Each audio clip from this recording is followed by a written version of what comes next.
además hoy de lo que se trata es de la producción del conocimiento. Porque información hay a caudales, en cualquier autopista, usted entra en internet y va a encontrar autopistas de la información, de toda índole. Pero eso es información, en última instancia, eso es información. Esa información no se convierte en conocimiento hasta tanto el sujeto no la interioriza, no la analiza, no la interpreta, no la comprende y la aplica en la solución de problemas. Entonces, que esa información se convierte en conocimiento. Si bien es cierto que esa información ha sido probada, demostrada por la ciencia, bueno, depende de dónde usted tome esa información, porque no todo lo que aparece en internet es confiable. Si usted va a monografías.com, pues no todo es confiable, hay mucho plagio por ahí. Y así hay de diferentes fuentes que no son confiables, por eso uno tiene que ir a las fuentes confiables, donde hay una información fidedigna, ¿no? Entonces, pero sigue siendo, para mí, mientras tanto yo no la internalice, no la procesa, no la comprende, no sé cómo la voy a aplicar, no se convierte en conocimiento. Entonces, por eso hoy por hoy las tesis se nos exige que se utilice el parafraseo más que la cita textual. Porque si bien no es tampoco que se está impidiendo que se utilice la cita textual, no, para nada. La cita textual, como cita, usted la utiliza para abrir un debate, para cerrar un punto de vista, para reforzar lo que está diciendo, pero no es que su tesis sea un abanico de citas textuales. ¿Y usted qué posición va a asumir de lo que están refiriendo esas citas?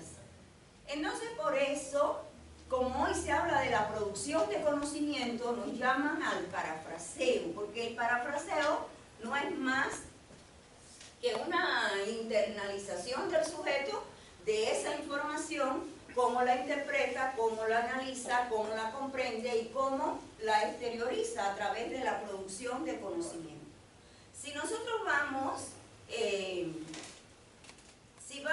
a lo que es en realidad el parafraseo, bueno, el parafraseo viene de la retórica. Ustedes saben que la retórica es la ciencia o el arte del buen decir, ¿verdad?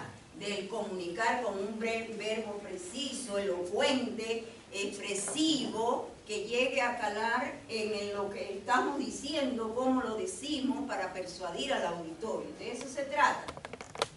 Entonces,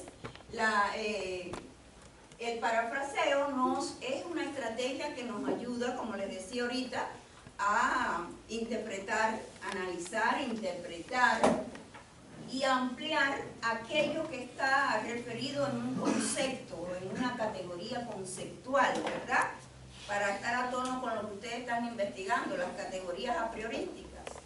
Las categorías a priorísticas no son más que definiciones conceptuales, ¿verdad? Diferentes. Usted dice pensamiento crítico, hoy usted se va a encontrar, cuando usted empiece a ahondar en los referentes teóricos, 15 especialistas que están definiendo qué es el pensamiento crítico. Entonces, cada una de esas definiciones de pensamiento crítico son diferentes posiciones teóricas que tienen esos autores. Y mi rol es analizar en esas 15 definiciones de pensamiento crítico cuál es la más holística, cuál es la más integral, cuál es la que se adecua mejor al proceso de enseñanza-aprendizaje, porque no todas las definiciones de pensamiento crítico yo la voy a asumir como categoría priorística de base, porque a lo mejor esa definición no tiene nada que ver con el proceso de enseñanza-aprendizaje. Y yo estoy analizando, estoy investigando el pensamiento crítico desde una perspectiva pedagógica. Entonces, por eso nos dice que el parafraseo nos ayuda a ampliar esa concepción científica, nos ayuda a enriquecer esa mirada teórica. Claro, tiene que ver con la amplitud, la cultura que tiene el especialista. Por eso se investiga en la rama donde uno es especialista. Y por eso también hay proyectos de investigación multidisciplinarios, porque cada una de las disciplinas enriquecen el objeto que se investiga, la mirada, la posición. Pero si yo soy profesora de matemáticas, yo investigo en matemáticas porque es mi especialidad. Y entonces mis miradas son más holísticas al problema de la enseñanza de la matemática. Ah, claro, tengo que buscar psicología, fundamentos psicológicos, fundamentos sociológicos, fundamentos didácticos, que me van a enriquecer esa posición profesional. Entonces, el parafraseo se puede emplear como una estrategia, y es lo que estamos utilizando y lo que se nos exige para la comprensión, la interpretación y la producción de conocimiento. Entonces, en ese sentido se define como la reconstrucción, interpretación de un enunciado, entiéndase un concepto, un enunciado, un concepto, una categoría, como se le quiera decir, desde posiciones del autor, ¿verdad? Del investigador en este caso. Hay diferentes, esta estrategia la podemos utilizar en el plano académico desde diferentes posiciones. Una, para orientar a nuestros estudiantes en el área académica para que lean, y también en el área investigativa, en el área científica, para profundizar mucho más. O sea, los estudiantes de pregrado desde el punto de vista teórico. Motivar a la lectura analítica, la lectura interpretativa, la lectura crítica, la lectura reflexiva, que es donde el sujeto asume posiciones. No es leer por leer, sino es una lectura crítica para asumir posiciones. Y también nos permite que en esa lectura, en ese parafraseo que hacemos, pues que nuestra posición teórica y nuestra producción pues sea más original, más creativa. Entonces, por eso es que nuestras tesis se alejan del plagio, se alejan de las coincidencias con otras posiciones teóricas, aun cuando estemos abordando quizás la misma problemática o el mismo tema. Pero como es un acto de creatividad, porque está asumiendo el parafraseo como un acto de interpretación y de producción de conocimiento particular, pues un acto singular. Es un acto creativo y lo aleja al investigador, lo aleja totalmente de cualquier coincidencia con otro texto. Nos alejamos de lo que es el plagio. Entonces, este parafraseo nosotros lo podemos utilizar de diferentes maneras. Por ejemplo, podemos utilizar sinónimos, y eso tiene que ver con la riqueza cultural, como le decía ahorita, la riqueza léxica que pueda tener el investigador. Un ejemplo, por ejemplo, si yo digo, muy sencillo, tomemos precauciones, yo puedo decir eso mismo con otra construcción semántica y gramatical. Adoptemos medidas de seguridad. Estamos diciendo lo mismo, y eso es lo que nosotros hacemos con el parafraseo. Estamos quizás asumiendo postura del autor que está definiendo un concepto, pero lo decimos con nuestras palabras. Pensó en las consecuencias de su decisión. Bueno, igual a pensar, aunque la reflexión es un proceso mucho más profundo que el pensar, pero es un proceso del pensar, reflexionó sobre los efectos de su determinación. Ya reflexionó, es que se fue un poquito más, fue más profunda su pensamiento sobre lo que debía ser. Por ejemplo, un poquito más amplia, la moda implica cierta fluidez de las estructuras sociales de la comunidad. Yo puedo decir eso mismo desde otra perspectiva. La moda supone una determinada flexibilidad de la organización social de un conglomerado según la cultura de que se trate, la experiencia de la persona, etc. Ahí vemos una construcción por sinonimia. Estamos diciendo, claro, en la investigación no siempre utilizamos mucho la sinonimia, pero sí tenemos que usarla porque si no caemos en repetición. cuando comenzamos con el marco teórico, si no asumimos la sinonimia, caemos en repetición. Y la repetición es un vicio de la redacción, ¿verdad? Bueno, vamos a ver entonces otro ejemplo, lo vamos a ver por construcción sintáctica, que ya tenemos que ver con la gramática, ¿verdad? El uso de las categorías gramaticales, sustantivo, adjetivo, verbo, pronombre, etc. Bueno, se cambia el orden. En matemáticas se dice que el orden de los factores no altera el producto. En español, en comunicación, nosotros podemos cambiar el orden del sujeto en la oración y no pierde sentido la oración, ¿verdad? Yo puedo decir una leyenda, saben ustedes que una leyenda es un género literario que cuenta una historia que pasa de generación en generación. Es una narración. Una leyenda expresa que hubo mandarines en la antigua China que fueron condenados a muerte porque olvidaron poner una coma de oro en el texto sagrado. Yo puedo decir eso mismo diciendo, ampliándolo incluso un poquito más, si soy conocedora de esa cultura, ¿verdad? Porque olvidaron y cambiando, estoy cambiando el sujeto, porque ahora comienzo con el predicado, porque olvidaron poner una coma de oro en el texto sagrado, dice la leyenda, que, ya ven, ahí comencé con el predicado, y el sujeto está al final. Ahí es cambiando el orden sintáctico de la construcción. Y eso nosotros nos enfrentamos cuando estamos redactando, a veces inconscientemente, estamos haciendo eso para no caer en la repetición, en ese vicio que nos entorpece la redacción y que enseguida nos lo descubren. Una consulta. Sí. ¿Nos vas a dar algún material? Eso se los doy. Eso se los doy. Otro ejemplo de construcción sintáctica. La modernización no ha mejorado en forma sensible la competitividad en América Latina. No ha cambiado sustancialmente. Sí ha cambiado, ¿verdad?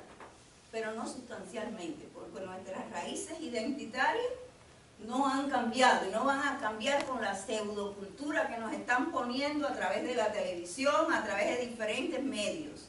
Y ustedes lo podrán constatar en Rusia. Los latinos están haciendo fuerza común allí, y sobre todo los peruanos más que ninguno. Entonces ahí está expresado los rasgos identitarios, que son valores patrimoniales, valores morales. En América Latina, cambio, la modernización no ha mejorado en forma sensible la competitividad. Bueno, puedo decirlo a la inversa. Comienzo con el predicado, ¿verdad? La competitividad. ¿Ya ven? Cambio los factores y él sigue entendiéndose el mensaje. Ya.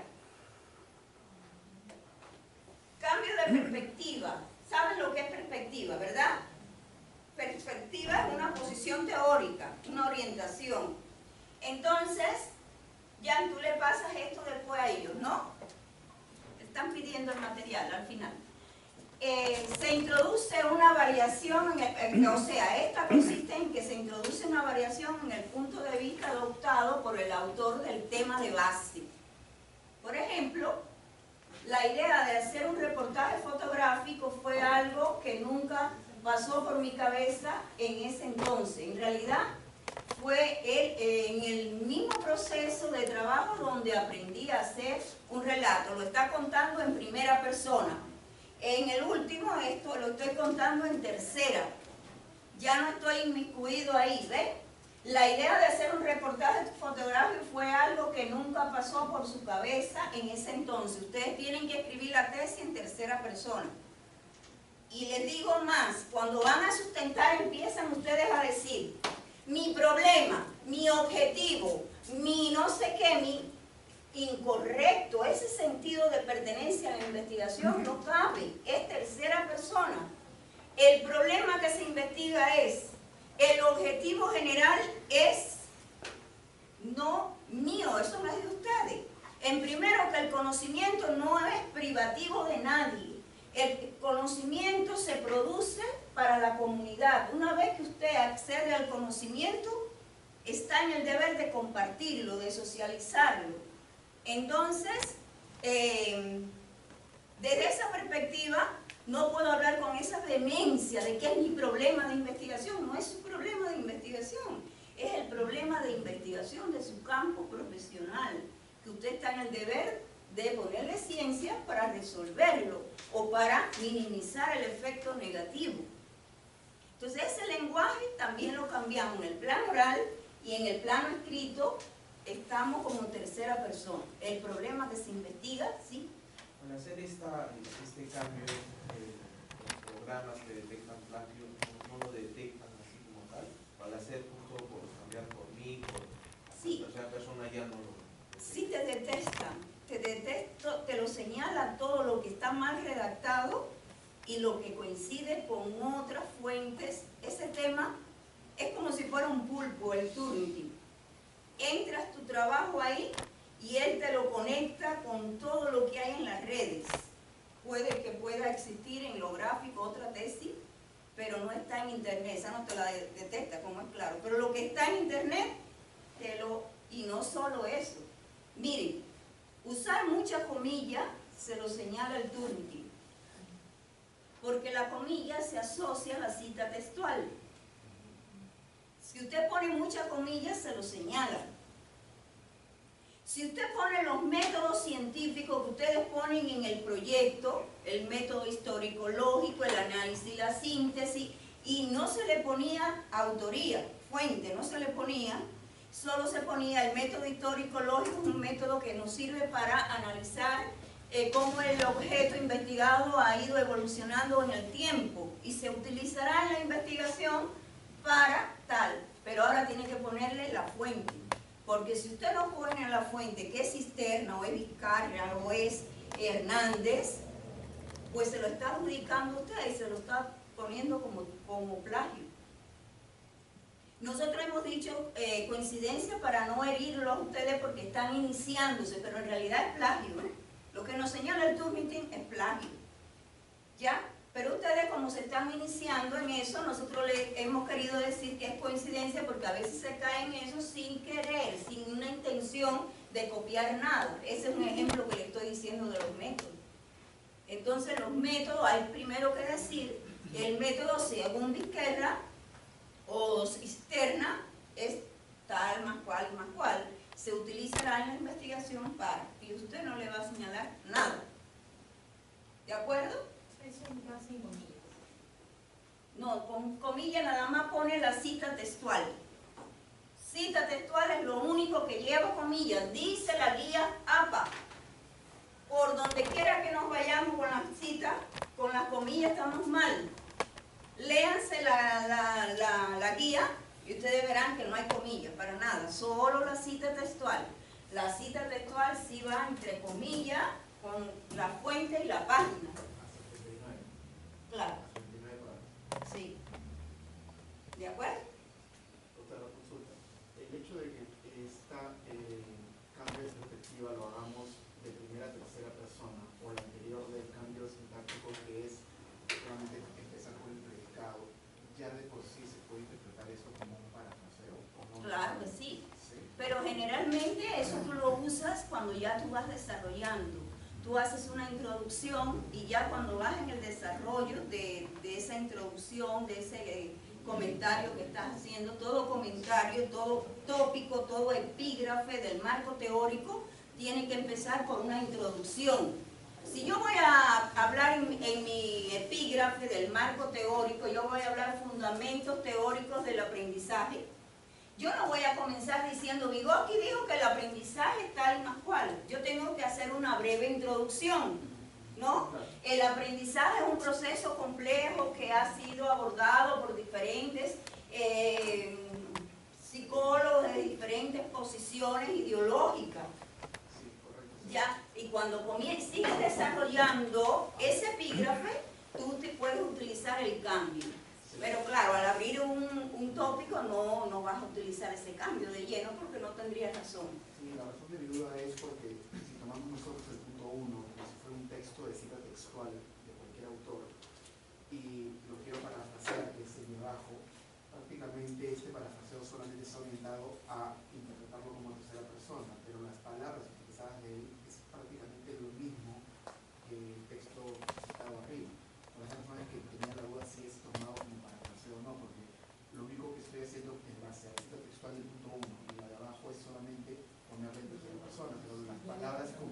utilizadas son prácticamente las mismas. No, pero yo no le quiero decir con eso que así tengan que hacerlo mecánicamente. Le estoy poniendo un ejemplo de cómo el texto puede cambiarse la categoría sintáctica y se sigue comprendiendo lo que estamos, la idea no cambia. Claro que en el desarrollo de la temática tienes que tener en cuenta lo que estás diciendo, siempre argumentando desde la visión del autor, desde de lo que está diciendo el autor que tú estás parafraseando, tú estás demostrando en tu parafraseo que estás solidarizado con el autor, total, parcial o que lo refutas totalmente. Y en tu parafraseo es donde lo vas diciendo. Ahorita vamos a ver cómo se da eso ya en un tópico. ¿Ya? A ver. Y, por ejemplo, yo podría utilizar esas herramientas que veo. Yo veo que la sinonímica es la que más cambia en, digamos, las palabras y representando lo mismo, pero es la que menos posibilidades tendría yo con el Turnitin de poder encontrar coincidencia. Pero podría utilizar, por ejemplo, la otra que es, por ejemplo, el cambio de perspectiva o el cambio sintáctico, cambiarlo y a la vez utilizar también una sintáctica, o sea, dentro de una oración, cierta parte cambiarla, se puede hacer mezclada también, Claro. no es exclusividad. Claro, no es nada esquemático. Claro, o sea, uno tiene que buscar, digamos, decir lo mismo o contradecir lo mismo, pero con una forma en la cual, digamos, no se vea que es un plagio Claro. tal cual, ¿no? Lo que pasa, profesor, que si usted está hablando del pensamiento crítico, por ejemplo, o está hablando del aprendizaje, su categoría, o de la motivación, usted no va a estar hablando desde el inicio motivación, motivación, motivación, sino que usted va simultaneando esa categoría por una palabra equivalente. Ahí es donde entramos con la sinonimia. ¿Por qué? Porque si bien es cierto que nosotros sí podemos tener, y de hecho tenemos repetición con las categorías del marco teórico, del fundamento teórico, de lo que es el objetivo, el problema, las preguntas científicas, los objetivos específicos, que ahí sí tenemos que repetir, ¿verdad? En lo demás no se puede repetir, porque eso es un vicio de la redacción, la redundancia, la repetición. Entonces eso lo tenemos que cambiar. Por eso, si vamos a hablar del estudiante, en un párrafo yo no puedo 3 veces estar diciendo estudiante, estudiante, estudiante, porque ya eso nos provoca ruido, entonces sustituimos, ¿verdad? Los educandos, estudiantes, alumnado, ¿no? Voy sustituyendo dentro de esa construcción que estoy haciendo. Bueno, ampliación es cuando amplío, y justamente para ampliar hay que ser conocedor, por eso hay que leer. Para nosotros poder desarrollar un epígrafe, digamos el epígrafe de su categoría principal, digamos que su categoría principal es motivación por el aprendizaje o el aprendizaje metacognitivo para la enseñanza de la matemática o el aprendizaje significativo, que sea su categoría principal. Usted tiene que leer lo que dice Ausubel, lo que dice este autor, lo que dice el otro, lo que dice el otro. Y toda esa lectura que usted ha hecho, donde ha enriquecido su campo de conocimiento sobre el aprendizaje, porque siempre se da en ustedes un enriquecimiento enorme cuando uno empieza a ahondar en la teoría. Y entonces cuando vamos aquí lo hacemos por ampliación. Ese concepto lo llevamos a una amplitud. Y hay una producción de conocimiento riquísimo, pero nosotros lo vamos argumentando con los autores. Entonces, vamos a ver cómo podemos encontrar eso. Aquí lo vemos. Cuando se da un texto confuso, impreciso, recargado o carente de información, nosotros lo podemos mejorar, ¿verdad? Consiste en agregarle al texto básico opiniones, comentarios, juicio de valor, explicaciones. Eso es el centro de lo que estamos haciendo nosotros con las tesis. Porque nosotros estamos viendo la teoría y tenemos la práctica, ¿verdad? ustedes tienen la práctica, tienen parte de la teoría, no la tienen toda, están ahondando, por eso esta investigación es aplicada, porque ustedes tienen el problema, objeto de estudio, de investigación, pero no saben todas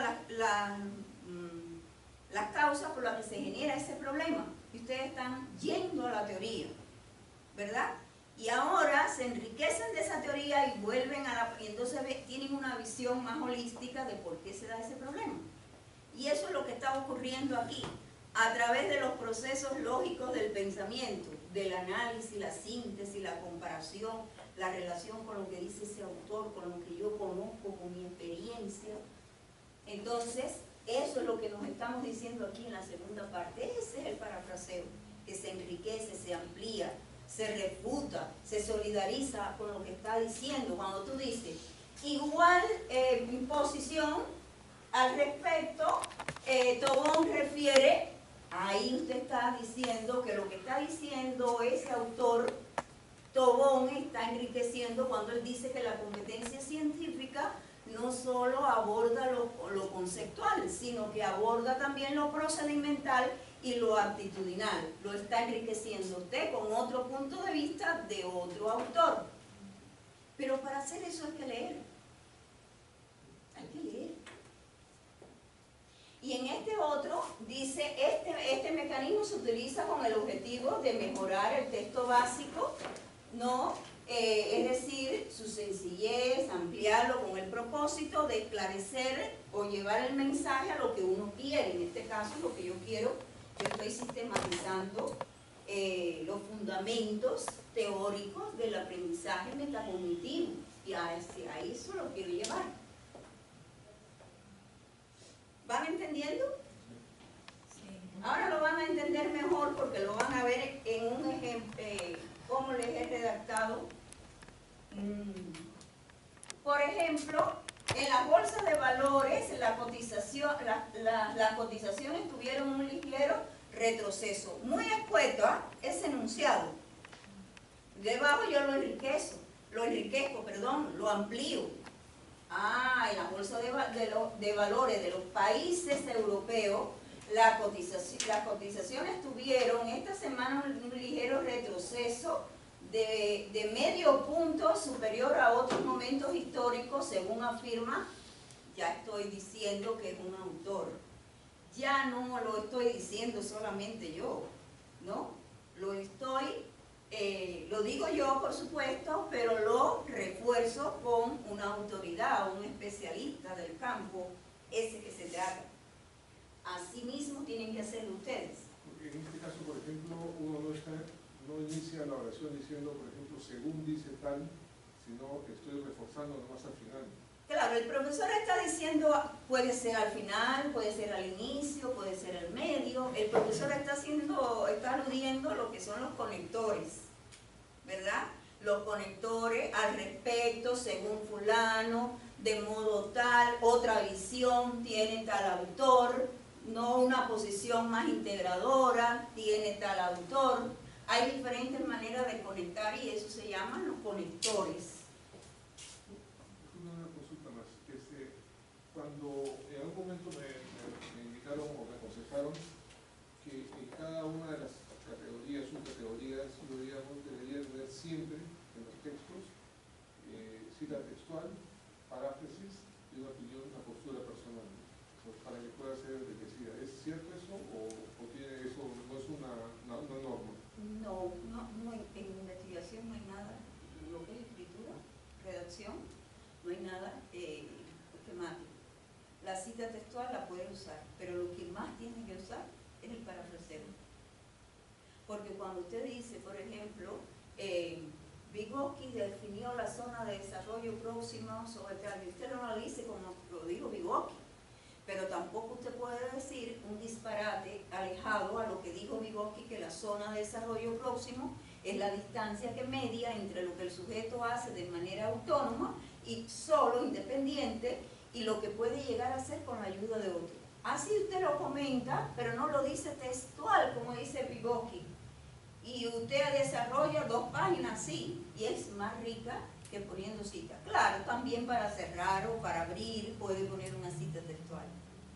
Pero ya le digo que es lo que más.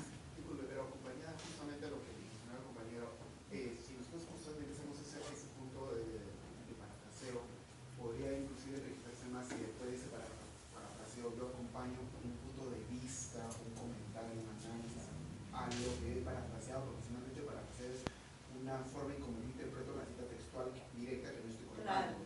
Pero si después del parafraseo yo coloco un comentario o análisis desde mi punto de vista. Es que el parafraseo es de tu punto de vista. Lo que pasa es que al terminar cada epígrafe, ustedes tienen que hacer un pequeño resumen para pasar a otro tópico. Generalmente hacemos esa conclusión.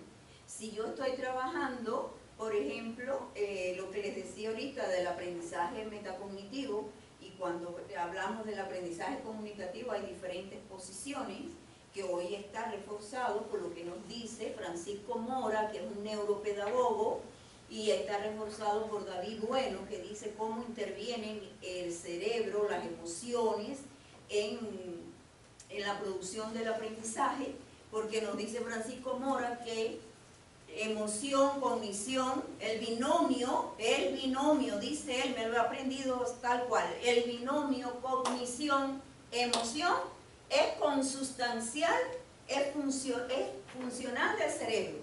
¿Y qué nos está diciendo con eso?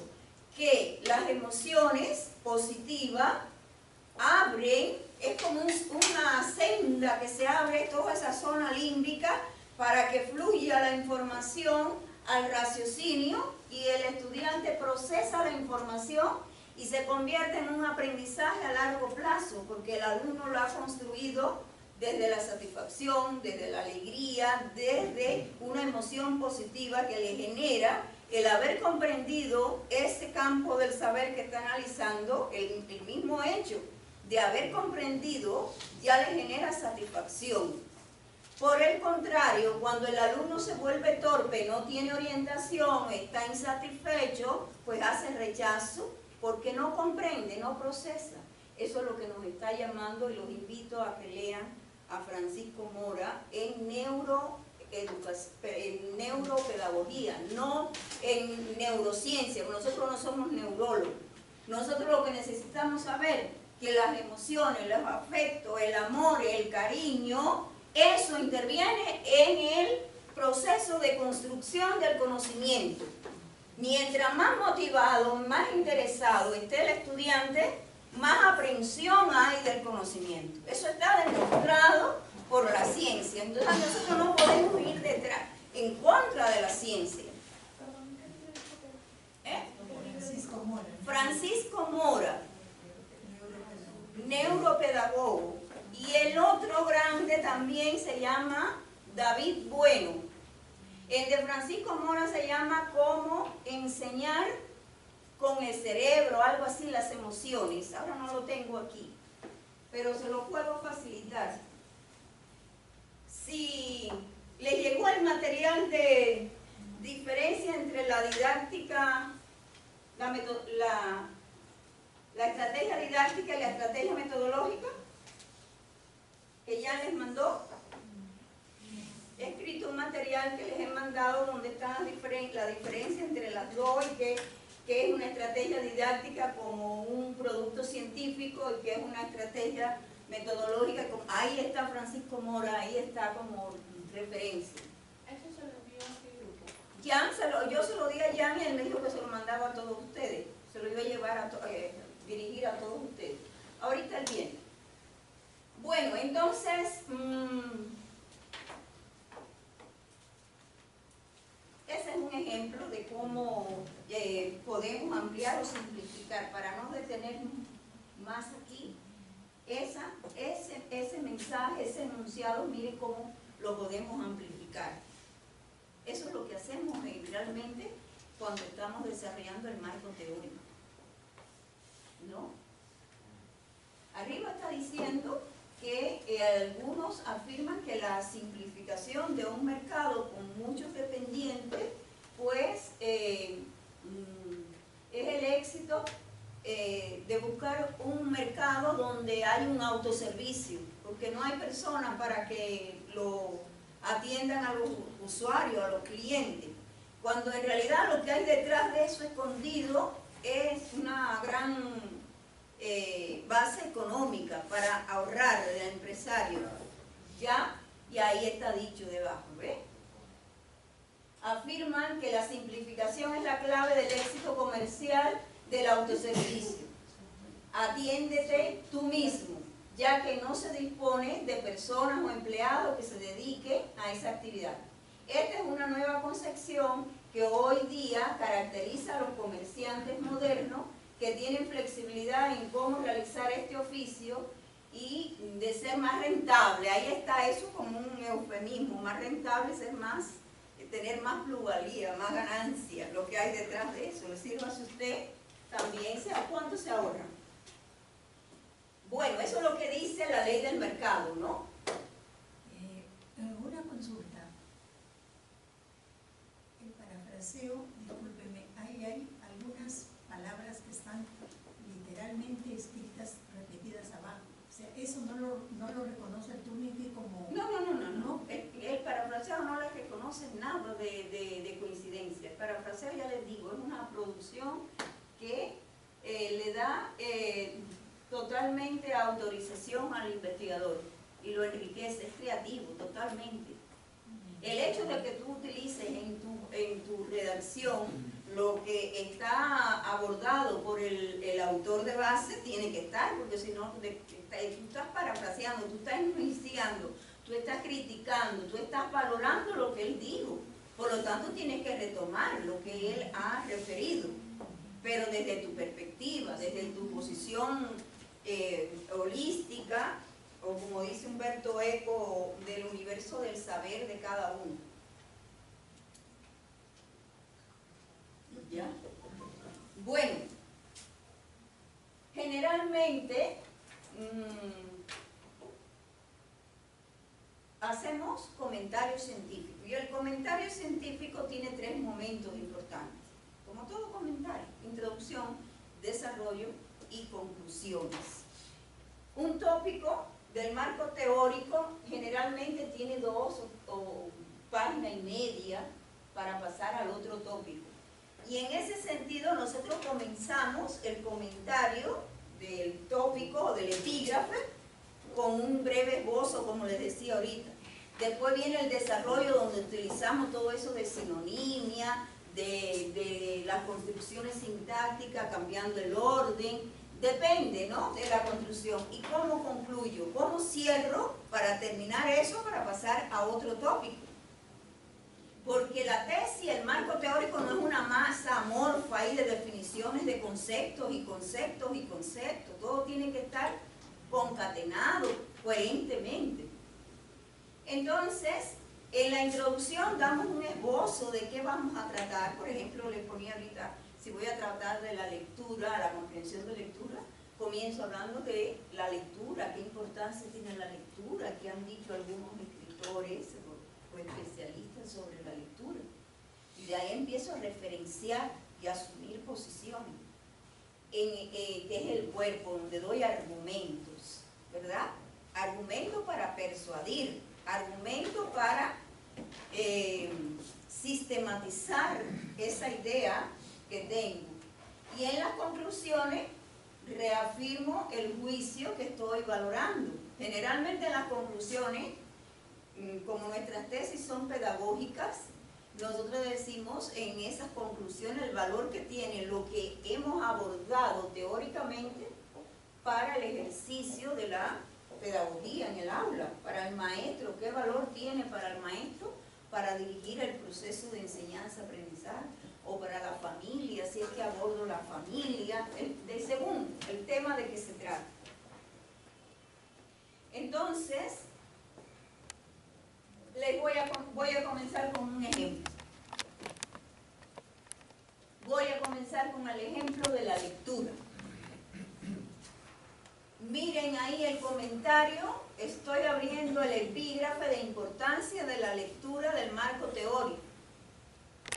Y estoy abriendo con un escritor de talla extra, que es Luis Borges de Argentina, cuando dice que dice el escritor argentino afirmó de forma elocuente el valor de la lectura en los libros para potenciar el pensamiento y la formación general del ser humano. Eso es una tesis, yo tengo que demostrar esa tesis. Una tesis es una idea, ¿verdad? Una idea que queremos argumentar, que queremos demostrar, que es así como dice Borges. Entonces vamos a ver lo que viene después, si argumenta lo que dice él. Sí, porque el acto de leer constituye una actividad intelectual que estimula el desarrollo del pensamiento, el lenguaje, la capacidad comunicativa, la amplitud del campo nociológico y en general favorece la formación integral del lector. Punto. Terminé una idea. Voy para la otra para ampliar lo que estoy diciendo. En relación a ello, voy a poner un ejemplo de alguien que está repotenciando, reafirmando lo que yo digo, ¿verdad? En relación con ello, la especialista del tema, Dubois, 1987, Angelina Romeo, 99, miren el orden cronológico, ahí estoy aplicando el método histórico lógico, vengo desde lo más antiguo hasta Casani, 2013, ¿verdad? Aseveran ellos que leer es un proceso de interacción entre pensamiento y lenguaje, y la comprensión es la construcción del significado por parte del lector. O sea, lo que estaba diciendo Marielé, lo que estaba yo diciendo, lo estaba diciendo yo, ¿verdad? A partir del impulso que me da Borges, yo, como soy conocedora del tema, yo estoy diciendo eso, por eso yo lo reafirmo, lo consolido con esas autoridades que son especialistas de la lectura. ¿Quién puede refutar eso? Eso es parafraseo. Claro, para yo poder poner eso tengo que leerlo, porque si yo conocerlo, porque si yo no lo he leído, yo no lo puedo poner ahí. Porque a lo mejor yo puedo poner ahí un autor que tiene otra posición que no es la que yo estoy diciendo, por eso yo tengo que leer, tengo que procesar y estar consciente de que Isabel Soler tiene ese criterio. Y de que Pinzas también tiene ese criterio mismo, de que la lectura contribuye a eso, ¿no? Es decir, finalmente todos ellos coinciden. Todos esos autores tienen, es claro. No necesariamente se traduce textualmente por la palabra escrita. Claro, así mismo. Entonces, y fíjate cómo que te dice que la comprensión no es que el alumno responda a las preguntas literal, la comprensión es la construcción del significado que cada alumno, según las capacidades que tiene, interpreta del texto, que es otra posición. Por eso dice ella que es la relación, la comprensión es la interacción entre pensamiento y lenguaje. Ahí hay un parafraseo donde estamos ampliando un esbozo introductorio, y esa amplitud la llevamos con las posiciones teóricas de autores que tienen similar postura.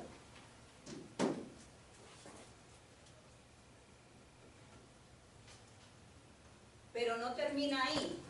Ahora tendríamos que entrar, mira, lo que tú me decías ahorita de la opinión, ¿ya? Desde esta óptica se aprecia que la lectura como actividad interactiva supone la capacidad de estimular los saberes previos, asimilar e interpretar el pensamiento escrito que ha puesto el autor en su texto, retomarlo en el campo de las ideas, la subjetividad de cada lector, de forma reflexiva, dándole sentido y significado al mensaje desde posiciones críticas, valorativas y vivenciales que lo conducen a la comprensión de lo leído, como refiere Domínguez y Romeo. O sea, que son los saberes previos, y ahí ustedes ven cómo está coincidiendo esa postura teórica con Ausubel. cuando nos habla de los saberes previos, el valor que tienen los saberes previos, la experiencia, ¿verdad?, del sujeto para el nuevo saber, cuando integra a la nueva información que aborda el texto, y eso es para todo, no es solo, por eso hoy se habla de la enseñanza contextualizada. Pero dice más, implica una acción intelectual, sigue interpretando el investigador, argumentando el investigador, implica una acción intelectual de alto grado de complejidad, porque el proceso lector es un proceso intelectual en el que intervienen todo el sistema central, el nervioso central, todo interviene, desde lo sensoperceptual, lo motor, todo. Entonces, ¿qué más nos dice? Para elaborar complejidad para elaborar los necesarios significados. Los significados del texto, claro. El proceso lector desde esta perspectiva propicia el entrenamiento del pensamiento divergente. Ya no estoy hablando del pensamiento nada más, sino que es el pensamiento divergente, que es el pensamiento ese problemático, reflexivo, predictivo, no hipotético. Por eso en los niveles de lectura encontramos el nivel crítico valorativo, ¿verdad? Bueno. Es decir, cuando uno usa, vamos a usar el paráfrasis, lo que quiere decir es que el paráfrasis en sí es la argumentación que nosotros hacemos acerca de un fragmento, algo que nosotros hayamos leído y que lo vamos a transformar usando cualquiera de las técnicas o alternativas que nos acaba de brindar, que podemos, como bien dijo podemos mezclar cada una de ellas dándole un valor propio, claro, un valor agregado a ello con sus propias ideas, pero usando todo ello. Claro, el problema es que tú eres un especialista, tú estás investigando en un campo en el cual tú eres especialista, tú eres pedagoga, estás investigando el campo de la pedagogía, de una disciplina que enseñas, de la cual tú eres conocedora, ¿verdad? Tú vas a la teoría que existe de esa disciplina y como tú tienes un conocimiento previo, tienes una experiencia, tienes vivencia, tú procesas, asimilas y procesas, interpretas y produces un nuevo conocimiento. Y eso es lo que llevas. Claro, por eso, o sea, es... Y argumentas, la criticas. complementación de lo que ya dijo el autor con respecto a Claro. las ideas, ¿no? Por eso es Así valor mismo agregado es. que tú le vas a brindar. Así mismo. Y esa es la producción de texto, que es el acto ese de creatividad del investigador. Y que además lo está haciendo con arreglo a un lenguaje preciso. Como ustedes ven, ahí no hay un pronombre indefinido, algunos, muchos, quizás, todo es preciso. Por ejemplo, sumando lo que acaba de comentar, yo si cito textualmente no he aportado absolutamente nada más que digamos una información que conseguí, ¿no?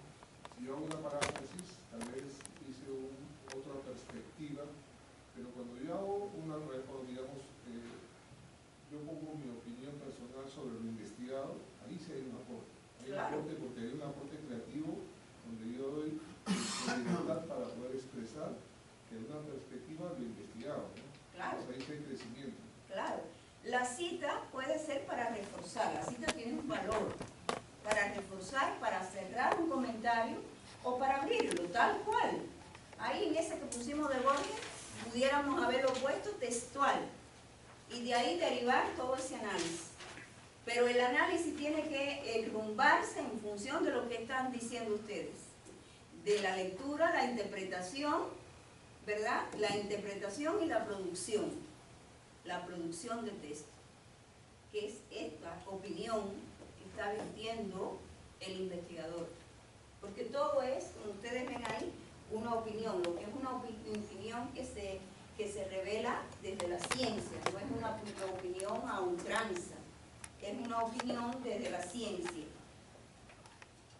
Y, bueno, cerraríamos por ahí. Miren ahora cómo cierra, para pasar a otro tópico.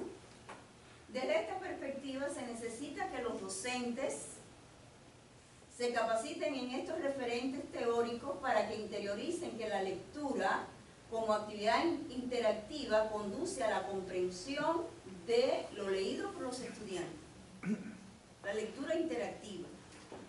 Y eso está avalado, ¿saben por qué? Porque el aprendizaje tiene un enfoque eminentemente social. El aprendizaje no es solo individual. Y eso está avalado por la ley de la doble formación de los procesos psicológicos. Todo primero ocurre en un plano interpsicológico al sujeto. Y eso lo internaliza a través de el plano intrapsicológico. O sea, lo que vivencia, lo que observo, lo que veo, lo que escucho, lo voy incorporando, lo voy procesando y lo voy revirtiendo en modos de actuación. Por eso es que los niños aprenden a hablar. Los niños nacen, incluso el cerebro es una masa biológica. El cerebro es social. El pensamiento, perdón, el cerebro es biológico, pero el pensamiento es social, se adquiere. ¿Verdad? El lenguaje es un fenómeno social, es un código convencional que hace el hombre. Si el niño nació en China, aprendió a hablar en chino. Si nació en Perú, aprende a hablar el castellano o el quechua, depende de dónde nace. ¿Verdad? Porque son fenómenos sociales. ¿Y dónde se alcanza? En la interacción social. Y el aprendizaje está ahí, es un proceso psicológico complejo donde se interrelaciona lo social y lo individual. Por eso Vygotsky dijo, no es solo individual el aprendizaje, es individual y es social. Primero ocurre externo a él y después lo internaliza. Y Piaget nos dijo que el aprendizaje no era una transmisión del conocimiento. Y es incorrecto decir que el aprendizaje se transmite. Eso es de concepción de la pedagogía tradicional. El aprendizaje se adquiere, se construye, se produce. Piaget dijo, el aprendizaje no es una transmisión de unos a otros, es un proceso de construcción del conocimiento. Y de ahí viene el paradigma de la construcción donde Piaget es abanderado, ¿verdad? Lo que Piaget nada más vio eso desde la posición biológica, no le dio tanta fuerza a lo social por ser biólogo él. Bueno, entonces ahí miren, ahí estamos diciendo el valor que tiene eso que vimos de la lectura desde los referentes científicos de la lectura, desde la ciencia, la lingüística, que es la ciencia madre de la lectura, que es lo que tiene que ver con la comunicación, pensamiento, lenguaje, todo. Para el maestro tiene que tener esa posición, que la lectura no es pasar la vista por ahí, responder a preguntas literal del contenido que está expreso ahí en letra muerta. Esa letra de ese informe, de ese libro, adquiere connotación especial en el sujeto desde su experiencia, desde su cosmovisión, desde sus intereses, desde sus motivaciones. Y eso es para todo, no es solo para la lectura. Eso es un ejemplo de la lectura. ¿Otra opinión? ¿Ustedes van por ahí así? ¿Sí? Pero sí, así se va aprendiendo. Este es un proceso de construcción. Ustedes verán cómo cuando entraron a esta vuelta han crecido. Si bien no hay desarrollo biológico, hay un desarrollo en ustedes cultural enorme. Se crece culturalmente en la forma de pensar, sentir, hacer.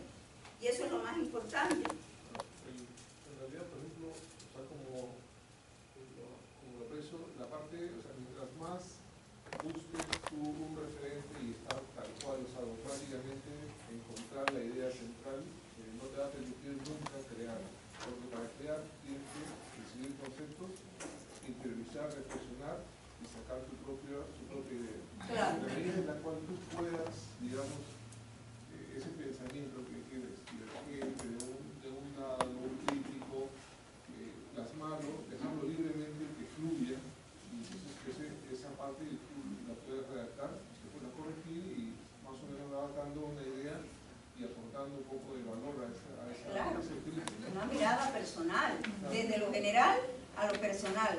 Y eso es debate, y eso es argumento, y eso es análisis, y eso es asumir posiciones. porque en la ciencia hay que asumir posiciones. El pensamiento, el camino, las habilidades de la ciencia es la observación, el análisis, la interpretación, asunción de posiciones, aplicar el conocimiento y resolver problemas. Ese es el camino de la ciencia. Por eso desde en preescolar está la competencia científica como un objetivo del currículum, en preescolar. Porque el niño de preescolar por naturaleza es observador, es explorador, es buscador del conocimiento. Lo que pasa es que a los maestros les matamos eso que tiene el niño innato, ese interés por saber, por conocer, por indagar, por explorar. Lo matamos en la escuela, con que no se puede, no se puede y no se puede. Y después, imagínense. ¿Qué decir después? Con tantos métodos que hay, problemáticos, que nos ayudan a echar a volar el pensamiento para formar, porque la época de hoy requiere de pensamiento analítico, crítico, independiente, reflexivo en el sujeto, para que conozca el abanico de problemas que hay en la sociedad y qué posición asumir. No es decirle al niño que no vaya a la computadora porque hay pornografía, no es eso. Ni quitarle la posibilidad de que pueda ir a la computadora, es decir, ¿qué es la pornografía? Bueno, en dependencia de la edad que tenga, ¿no? El mal que le puede ir la conversación, es la comprensión, es la persuasión, es el afecto, la comunicación, es lo único que puede hacer, y la cultura, que el sujeto asuma una posición ante la vida. Claro, en la medida en que va creciendo el niño, los análisis van siendo atemperados a la edad. Pero, por ejemplo, a veces los niños practican un deporte y no tienen buena nota, ¿y qué hace el padre? Te quito. ¿Qué dice la neuroeducación? Estudien a Francisco Mora para que vean lo que dice. Cómo la educación física potencia las redes neuronales para lograr aprendizajes eficientes. Entonces, un muchacho que tiene poco rendimiento en la escuela, como castigo le quitan la práctica de educación física. Peor todavía. Es que somos ignorantes. Hay mucho conocimiento que no. Por eso Pablo Freire dijo que los campesinos no eran ignorantes, no eran analfabetos, eran iletrados, no sabían leer y escribir. Pero los campesinos tienen una cultura enorme del medio, de su práctica. Y bueno, el conocimiento empírico es el primer nivel del conocimiento, ¿no?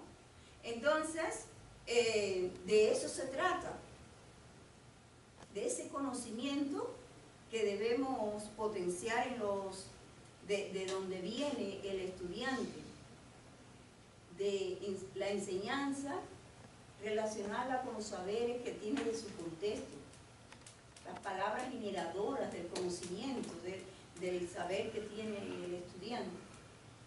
Bueno, vamos a ver, quería ponerle como ejemplo, este es el marco teórico. El marco teórico, ya ustedes están en el marco teórico, ¿verdad? Ya ustedes están en el marco teórico. Nora no, ya Nora están los instrumentos. En el marco teórico tiene alrededor de 30, 40 o 50 páginas de la tesis. Es el grueso. No hay tesis, no hay instrumentos, si no hay marco teórico, no hay. El marco teórico es el meollo de la investigación. Entonces, en el marco teórico, en dependencia de mi categoría, de mi problema de investigación, yo tengo que desarrollar las temáticas del marco teórico. Por ejemplo, si aquí fuera la categoría priorística que investigo es el aprendizaje desarrollador, ¿qué tópicos yo abordaría, o epígrafe, como le quieran llamar?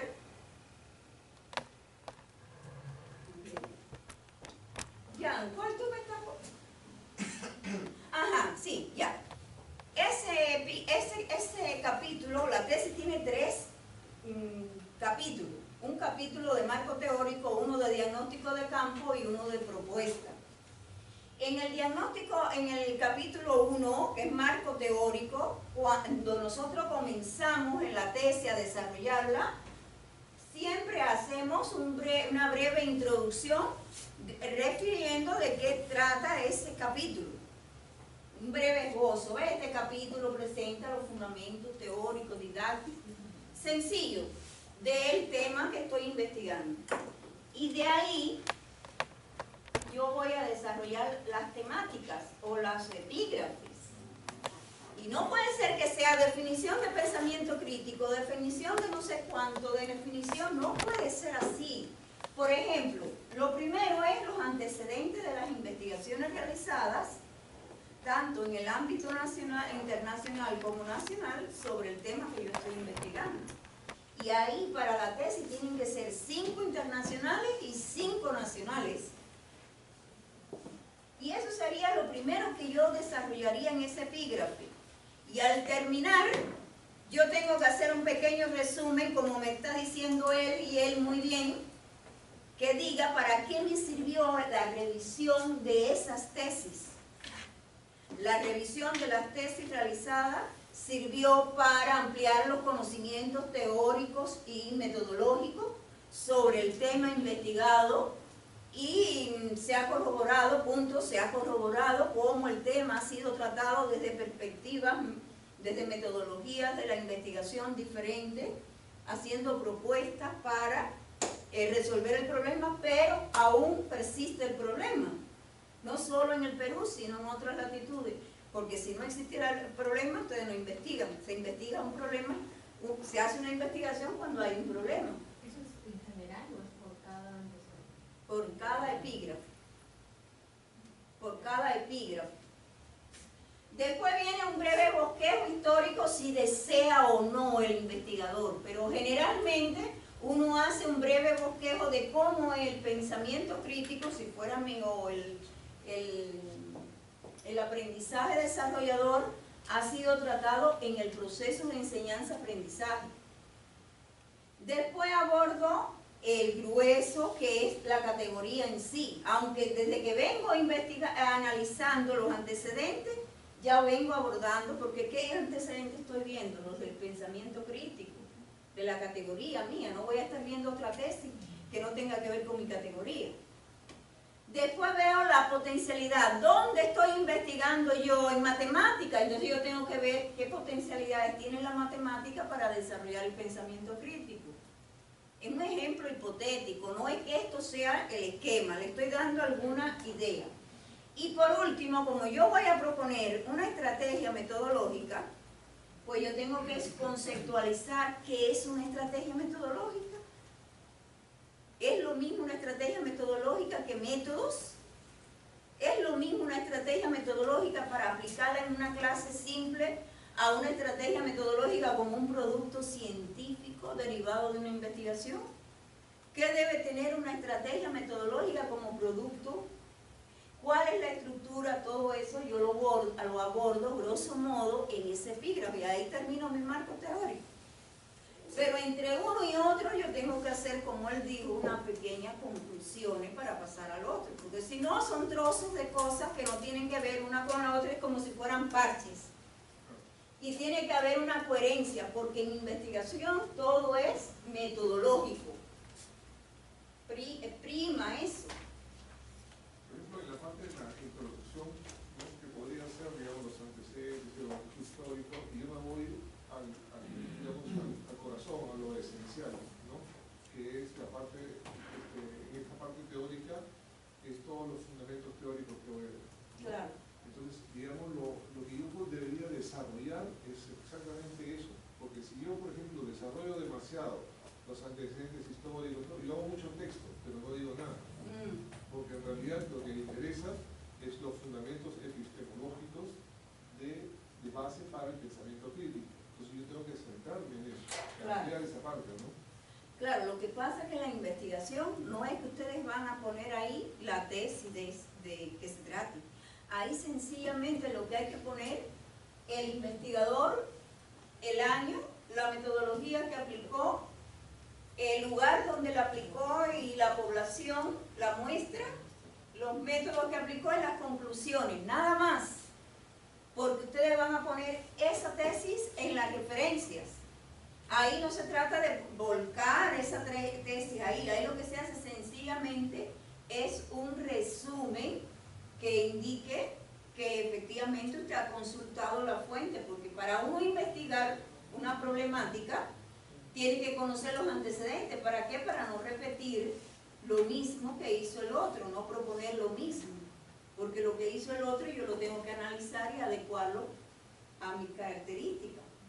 ¿Se dan cuenta? Ese es el cometido, pero no hay el grueso, aunque desde ahí ya estás trabajando tu categoría, porque lo estás viendo cómo lo trabajaron esas investigaciones. Bueno, eso nada más le quería decir. Vamos a ver un ejemplo de aprendizaje. ¿Quién investiga aquí en aprendizaje? ¿Cuáles son los temas de ustedes? A ver, ¿quién tiene tema de aprendizaje? ¿Cuál es su tema? Mi título es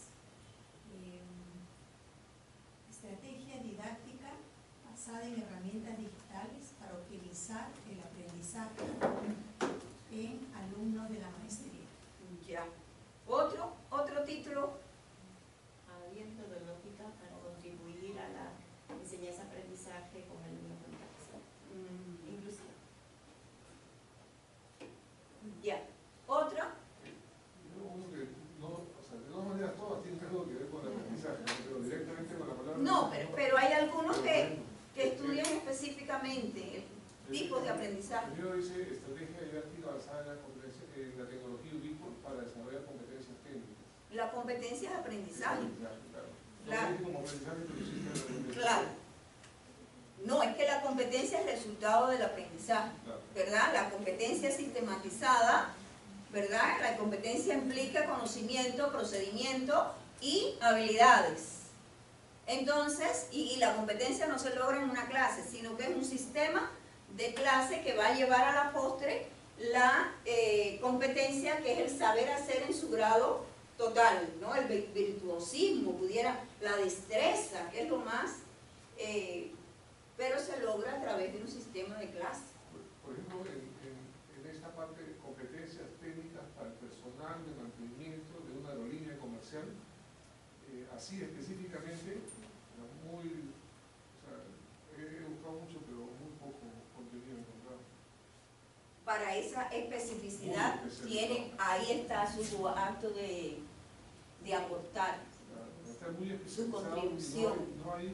No encuentro una construcción, porque hay competencias, sí, generales, hay competencias, definiciones teóricas, hay competencias en otros campos de saber, pero específicamente para el mundo aeronáutico, en los técnicos de mantenimiento, Y ese es un aporte que puede hacer a la teoría, con su experiencia, con lo que ha buscado en el campo teórico, no existe, pero con la experiencia y cómo está haciendo análisis de lo que existe en la teoría respecto a la competencia de manera general, particulariza y hace una propuesta operativa.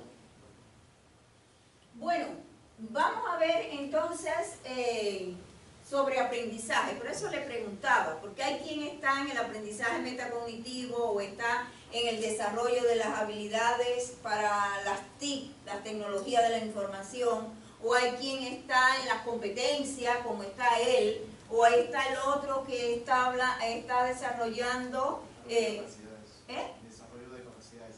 el desarrollo de capacidades, está ahí en aprendizaje. Entonces, ¿qué es el aprendizaje? Bueno, miren ahí, como les digo, ahí tenemos que hacer comenzamos abriendo nuestro comentario. Y como les digo, podía empezar por una cita textual. Bueno, es un proceso a través del cual se modifican las estructuras cognitivas, los conocimientos, las habilidades, las actitudes como resultado de la activación de los saberes previos. ¿Quién dice eso? ¿Quién argumentó eso? Que el resultado, el aprendizaje es un proceso constructivo donde se unen los saberes previos con la nueva información, se da el conflicto cognitivo, el problema, y en el despejar ese problema es donde se llega a la nueva cualidad, ¿verdad? Todos esos autores que están ahí, aunque unos son biológicos, y otros aportaron otro aspecto importante. Uno aportó lo cognitivo, el otro aportó lo motivacional, afectivo, y el otro lo social. Por ejemplo, Piaget, aunque empezamos ahí por Vygotsky, pero eso que está ahí diciendo de que promueve el cambio en las estructuras cognitivas, en lo afectivo, en lo volitivo, bueno, Piaget dijo en las estructuras cognitivas, porque Piaget era biólogo y Piaget aportó mucho al pensamiento lógico, al desarrollo del pensamiento lógico. Ausubel abordó a lo afectivo, volitivo, lo significativo, que es lo motivacional. Vygotsky lo social. Entonces, todos esos autores, pues, apuntan a que el aprendizaje es un fenómeno social, que también tiene lo individual, que es cognitivo, que es afectivo, que es volitivo.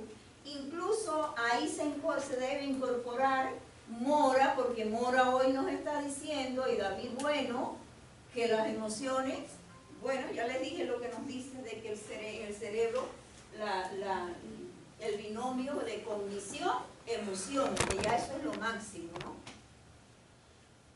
¿Qué más pudiéramos entonces decir en ese parafraseo?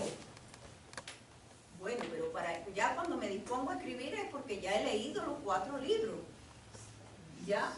El aprendizaje ha analizado desde distintas... El aprendizaje ha analizado el AS en perspectiva según concepciones teóricas e ideológicas. A continuación se analizan algunas definiciones. Vamos a ver algunas de esas definiciones. Para que ustedes vean que es poner el concepto, ni tampoco es textual, sino es parafraseado. Para Gagné, en el 65, dice que el aprendizaje es un proceso generador de cambios en las actitudes con P, que es igual a capacidad, ¿verdad? Porque el otro con C es de comportamiento. El mismo que puede conservarse sin que sea necesario atribuírsele al fenómeno natural del crecimiento humano. Está diciendo que el aprendizaje es un cambio en las capacidades del sujeto, pero que eso no tiene que ver con el crecimiento humano. Una vez que ya aprendió el alumno, no tiene que ver, sino con los cambios que se den en él biológico. Eso es lo que nos dice él acá. Entonces, debajo nosotros, ¿qué decimos? Conocedores de lo que hemos leído del aprendizaje, decimos entonces cómo se aprecia. Estos autores consideran que el aprendizaje es un proceso que provoca transformaciones en lo cognitivo, en lo racional, lo cognitivo y lo racional, ¿verdad? Donde están las habilidades de análisis, síntesis, comparación, abstracción, lo cual tiene toda objetividad, verdaderamente, que es así. Pero dice, y añade con total veracidad ellos, que este no tiene que ver con el crecimiento. Viene la crítica, pero no precisan, ahí viene la crítica, si bien está reconociendo que están refiriendo bien que es cognitivo, ¿verdad? Pero no precisa que intervienen en el aprendizaje otras componentes de la personalidad, como lo afectivo, como lo volitivo, como lo emocional. Tal vez es su posición finalmente como investigador. Claro, eso es lo que tú estás criticando, tú estás reconociéndole, estás haciendo una crítica positiva, que ellos están diciendo que interviene lo cognitivo y es real, es objetivo. Pero no reconocen, a su vez estás diciendo que no reconocen que intervienen otras áreas de la personalidad, como es lo afectivo, lo volitivo y lo emocional.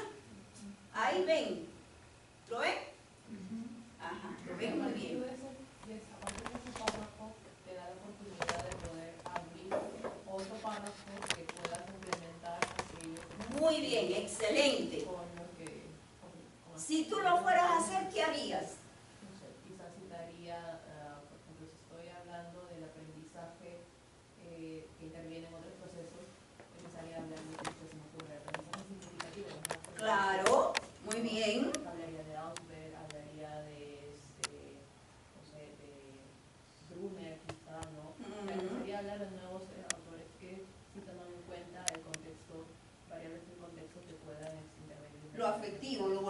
¿verdad?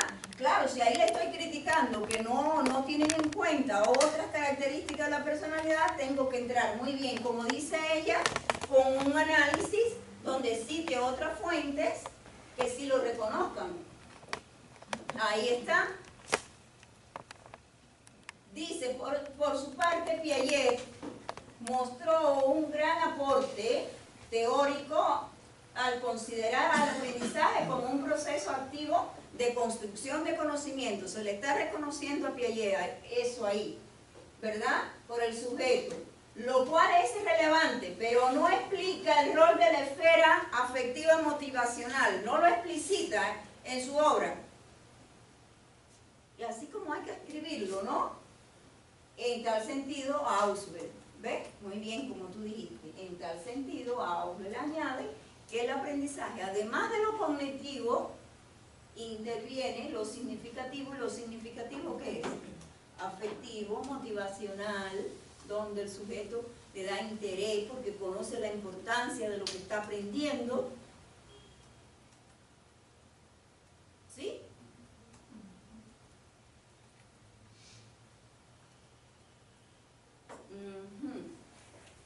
Porque lo compara con la realidad, porque Piaget, Ausubel dice que no es solamente la experiencia, sino también la vivencia que tiene el sujeto, el que le da más valor a eso nuevo que está aprendiendo. Y Piaget ya lo había dicho Piaget que Piaget habla del conflicto cognitivo entre lo conocido y lo desconocido. Pero es Ausubel el que aporta lo motivacional, explícito. Y ustedes que están en aprendizaje tienen que valorar eso desde esa perspectiva, con otro enfoque, como quieran, pero tienen que verlo por ahí. Una concepción más holística, miren, y ahí es cuando yo me voy proyectando para el autor de base. Una posición más holística revela Vygotsky cuando aseveró que es un proceso, que el aprendizaje es un proceso social, interpersonal e individual, intra, de lo que está fuera, lo internaliza, es a través de la relación del sujeto con el objeto y con otros, donde se da eso, ese proceso de apropiación. Entonces, si aquí está todito, no está lo cognitivo, está lo afectivo, está lo volitivo, pues ¿cuál es la que yo tengo que tomar como autor de base? Él u otro autor que tiene una posición similar social. Y hay muchísimos autores, psicólogos, con posiciones igual que seguidores de él. ¿Quién? Ausubel. ¿Quién? Fernando González Rey. ¿Quién? Freud, no recuerdo, me parece que es mexicano. ¿Quién más? Ortiz Cabanilla, Pedro Ortiz Cabanilla, peruano, profesor de la Escuela Médica de aquí de Perú, que tiene su libro de personalidad muy clarito. Pedro Cabanilla, búsquenlo para que lo vean. Del 2008, él murió en el 2004, pero en el 2008 sacaron otra edición de su libro, donde nos dice eso. Y Walter Peñalosa, el maestro Walter Peñalosa, nos dice eso mismo que dice Vygotsky, pero nos dice que en el desarrollo, la educación es un proceso que propicia, que se da en un triángulo y que propicia el desarrollo de la personalidad mediante un proceso de hominización, culturación y socialización. Él lo habla con un triángulo. Y él nos dice que la educación desencadena todo el potencial cognitivo, afectivo, biológico del ser humano. Por eso es que el ser humano crece y se va desarrollando, porque el niño nace como una criatura indefensa. Y todo es adquirido a través de ¿qué? De las influencias sociales. Entonces, ¿qué valor tiene lo social para el aprendizaje? Mírenlo ahí. Pero no es Vygotsky solo. Y lo que dice Vygotsky cuando yo digo, entonces asumo esta posición holística es asumida por la investigadora o por el investigador, por ser más holística, más integradora. Se asume como autor de base. Y aquí empiezo a fundamentar. Este autor insiste que el éxito del aprendizaje depende de eso que está ahí, de la comunicación, del tipo de actividad, de la comprensión del sujeto. ¿Qué más nos dice? Todo eso nos dice Vygotsky y otros muchos. Trabajar en equipo, si el aprendizaje es social y es individual, nada mejor para lograr aprendizajes efectivos el trabajo en equipo, la socialización, que el ser humano es un ser social. Entonces, ¿cómo vas a aislar el aprendizaje? Los niñitos de 6 años solitos, hay 4 horas, siéntate bien, no te pares, que, ay Dios mío, una tortura. Dice Francisco Mora que la escuela nuestra tiene un atraso de 200 años. Y pone el ejemplo de los niños de primero, sentaditos ahí, acabaditos de llegar. Tremendo. Bueno, entonces, mire todo lo que nos dice. Y eso yo tengo que desarrollarlo en el marco teórico, no copiado, no reproducido, sino interpretado. Claro, cuando usted va a poner estas ideas, no son dichas por usted las está referenciando, por eso el autor revela, y ahí usted va poniendo esas ideas, ya eso es propio de ese autor, ¿no?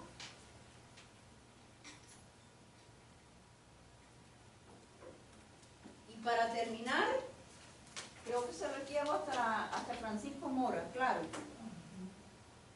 Los estudios de la neurociencia, miren lo que estoy diciendo del holístico, de la posición de Vygotsky, y que esa posición de Vygotsky, los estudios de la neuroeducación hoy dicen, advierten que el binomio emoción-cognición es indisoluble, no se puede separar de intrínseco al diseño anatómico y funcional, consustanciar al cerebro no se puede separar al cerebro. Y si no existe una integración de los factores cognitivos, afectivos, emocionales, no es posible desarrollar un aprendizaje duradero que llegue a la memoria a largo plazo. ¿Y qué lo dicen esas autoridades? Entonces, de esta perspectiva se contribuye a potenciar, ahí viene la opinión, ¿ves? Sigues dando opinión particular. Estás construyendo conocimiento. Y esa opinión particular inclusive incluye autores como Castellano, por ejemplo. Claro. ¿Y sabes por qué Castellano? Porque Castellano, con su didáctica desarrolladora, que la hace desde el basamento de la Escuela Histórico-Cultural de Vygotsky, igual que Tobón, con su competencia integradora, el enfoque socio-formativo de Tobón. ¿Qué hace Tobón? Que asume todo esto que hemos analizado hoy, de estos psicólogos del aprendizaje, y ha hecho su sustento, y por supuesto le dio a la competencia, le dio una integralidad a la competencia, en lo conceptual, en lo procedimental y lo actitudinal. Ahí está la personalidad íntegra en el proceso de aprendizaje. Eso es lo que se ha hecho. Entonces, Castellano es esa autora de la didáctica desarrolladora que integra todo ese saber.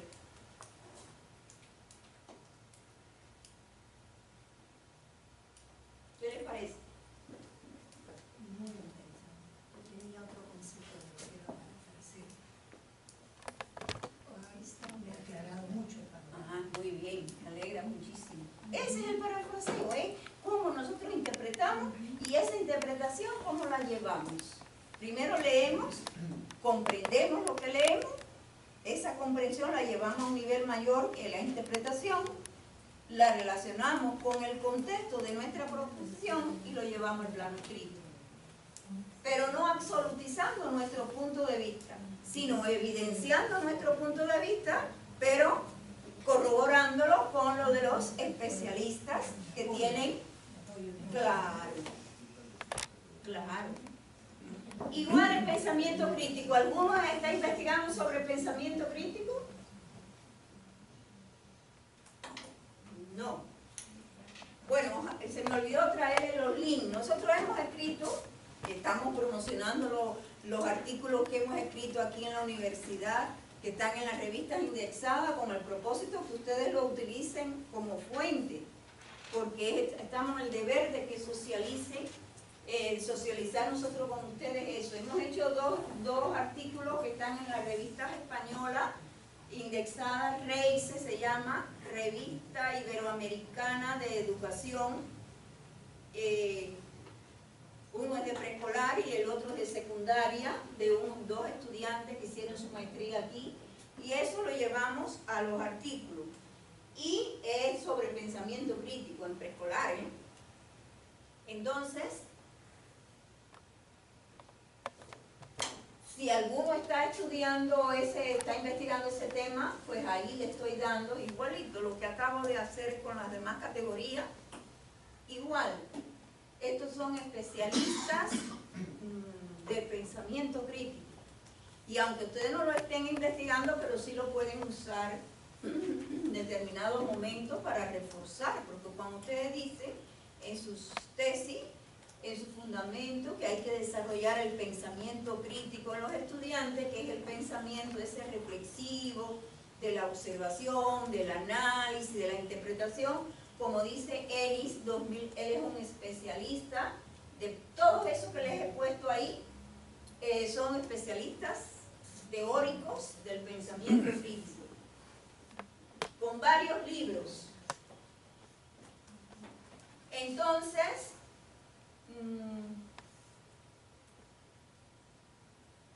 le estoy dando también algunas de las habilidades del pensamiento crítico, como es la observación, la asimilación consciente. ¿Qué significa consciente? Saber lo que estoy haciendo, ¿verdad? ¿Cómo lo estoy haciendo? ¿Para qué lo estoy? Y eso es mucho lo que nos falla a los maestros, que damos una primera orientación a los estudiantes y creemos que con eso todos internalizan bien y comprenden lo que tienen que hacer. Y como tenemos una diversidad, donde está el más talentoso, el medio y el más necesitado, pues ese más necesitado no comprendió bien y se quedó, y se quedó, y se quedó, y al final frustración total. Entonces hay que ver los estilos de aprendizaje, hay que ver los ritmos de aprendizaje, toda esa diversidad, ¿no? Por ejemplo, en la parte del pensamiento crítico, yo lo veo así, ¿no? O sea, lo interpreto de esa manera, ¿no? Por ejemplo, yo trabajo en el mundo de la aviación, con pilotos y técnicos de mantenimiento. Hay cierta información, ciertos conocimientos que son conocimientos fundamentales, básicos, que son, digamos, el cimiento para poder construir en sí. Entonces son cosas que yo tengo que seguir. Hay normas, procedimientos, protocolos muy estrictos, tanto para la operación de las aeronaves como para el mantenimiento. Pero sobre eso, cuando entra, digamos, yo tengo como piloto, tengo un procedimiento. Sin embargo, eso está escrito, hay una cartilla de emergencia en caso de qué hacer. Pero el pensamiento crítico, cuando hay una simultaneidad de fallas y cosas, tiene que entrar a tomar una decisión para poder hacer una función muy rápida. Entonces, entrenar ese pensamiento es algo, digamos, importante, ¿no? Para todo. Para todo. Entonces, por ejemplo, ese es un campo de aplicación en el cual no se les entrena a veces, y muchos de los accidentes ocurren con factores humanos por esa falta de pensamiento crítico, porque asumen una postura muy dogmática de acuerdo a manuales, pero les falta un poco desarrollar esa parte de... Y no solo eso, eso está asociado también a las emociones, a la inteligencia emocional, porque ante los eventos desprovisto y más un piloto es una de las profesiones que tiene que tener más control de su personalidad, autocontrol de su personalidad y de las emociones. ¿Por qué? Porque él está vivenciando emociones constantemente cuando está en un vuelo. Cuando está ante de esas tormentas que el avión es así, se mueve con turbulencia, el piloto se pone tenso, Y él tiene que, con sabiduría, ecuanimidad, controlar esa situación y transmitir ese estado psicológico de ecuanimidad, tranquilidad, no desesperarse, y eso mucho más que pensamiento crítico es control de las emociones, ¿no? De las emociones positivas, la ansiedad ante los procesos que vive un piloto o un chofer en la montaña, en los Andes, ¿no? Tiene que tener los reflejos activos, ¿verdad? Pero tiene que tener un control de sí. Y ese tipo de enseñanza, hoy estamos hablando de ese aprendizaje metacognitivo, de ese aprendizaje reflexivo, de ese aprendizaje autorregulado para que el sujeto se conozca cómo reacciona ante las emociones positivas, ante las emociones negativas, ante un estado emocional negativo de euforia, de agresividad. Si usted reacciona con agresividad,